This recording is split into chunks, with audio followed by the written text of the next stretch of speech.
Hi YouTube, I'd like to elaborate a little bit more on an article that I found on the intelhub.com's front page. The RSOE EDIS website has several documented reports on the Gulf oil spill.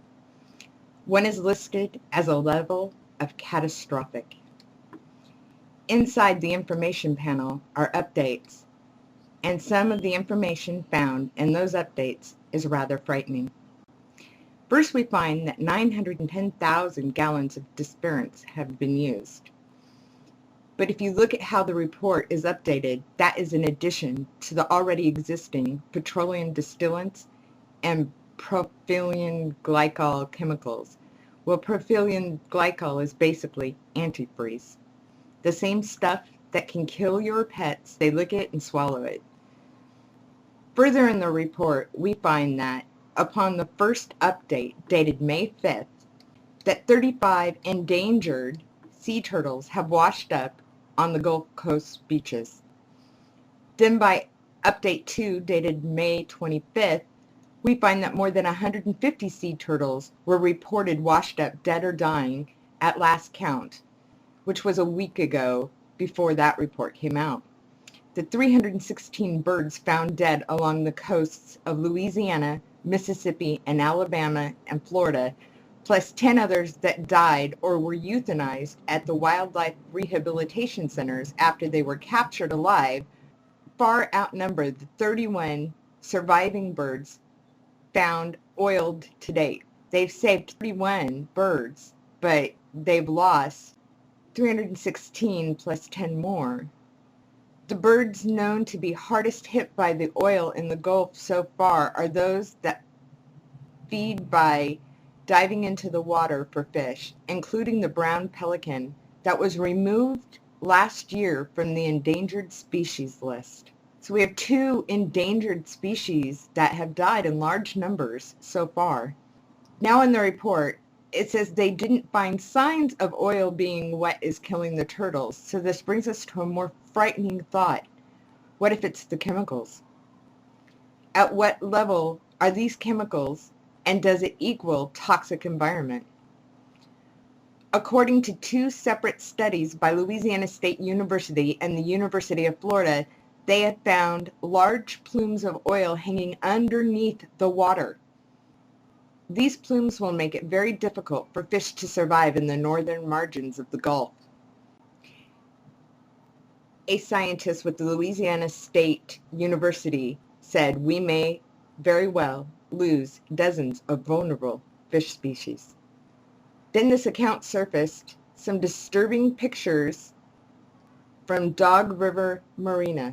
Thousands of dead fish had been floating along boats, buildings, and the shoreline. However, officials tell us they do not believe the fish kill is the result of the oil spill. Jody Johnston came to the Dog River Marina Tuesday afternoon to eat at the River Shack restaurant. Johnson said he came here to get some food and saw all these fish. Nuts, he says. I've never seen anything like it in my life. Josh Edwards, an employee at the River Shack restaurant, said literally it looked like the whole river back there behind the restaurant had frozen up. Now, note, this is the whole river. The whole river. These are river beds. It looked like snow and ice on top of the water. Edwards said he first saw all the dead fish last night at about 10 p.m. He said some of them were alive, some of them had already died and were floating on top. Some of them were dead at the bottom. Others were moving around. The fish were all about 1 inch to 1.5 inches long, Edwards said. Edwards says, I really don't know what to think. I guess I've just got as many questions as everybody else has that lives here. And the officials are not answering. Their response to those fish being dead were an official at Alabama Marine Resources told News 5 officials that they are aware of the situation and it's nothing unusual. He said the fish are Gulf menhaden, and fish kills like that happen around this time of year because menhaden becomes so plentiful in the area that they use up all the oxygen in the water. Now we're supposed to buy this account. when these people live in this coastal town. If that were true, this would happen often. It wouldn't alarm them. So the media is trying very hard not to let you all know what is really happening here. To further complicate matters, no one really knows if the dispersant spraying has ceased or not, since a document from the FFA closed the spill zone to aircraft with some exclusions, and one of those exclusions is with aerial spray planes. Then we have to take into account all those falling ill. According to the updated report, 71 people, including 10 from La Force Parish and 2 from Terrebonne Parish, have suffered health problems believed to be related to the oil spill. According to a report released Tuesday by the State Health Department, the report cites exposure to chemicals as the source of irritated throats, coughing, shortness of breath, headaches, and nausea.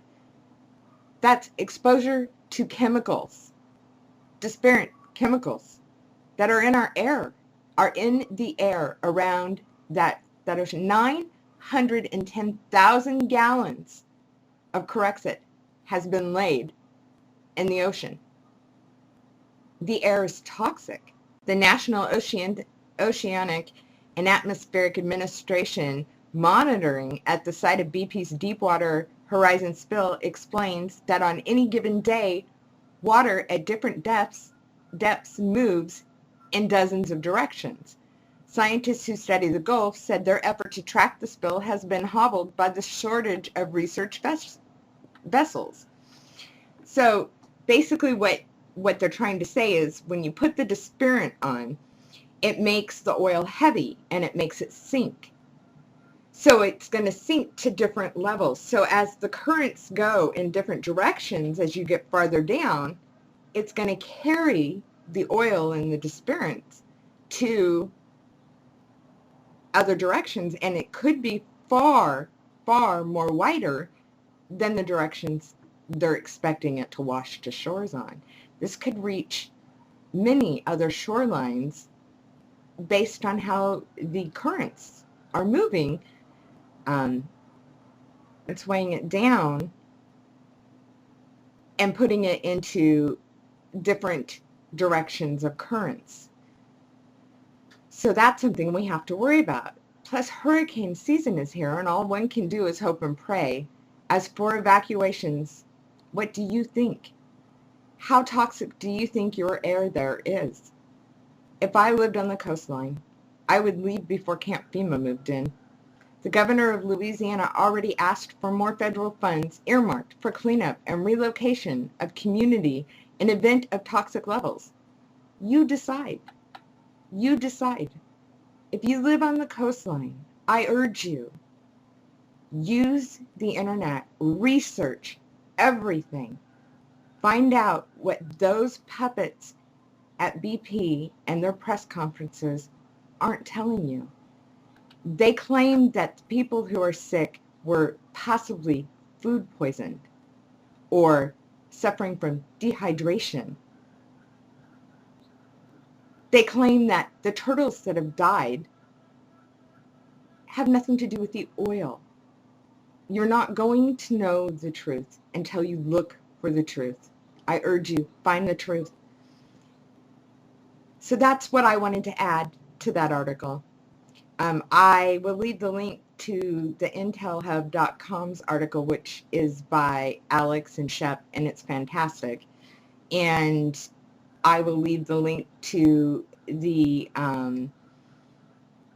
website for the RSOE, and you search through that website. Look for these reports. Read them yourself. Make your conclusion then. Thank you, YouTube. God bless all. Good day.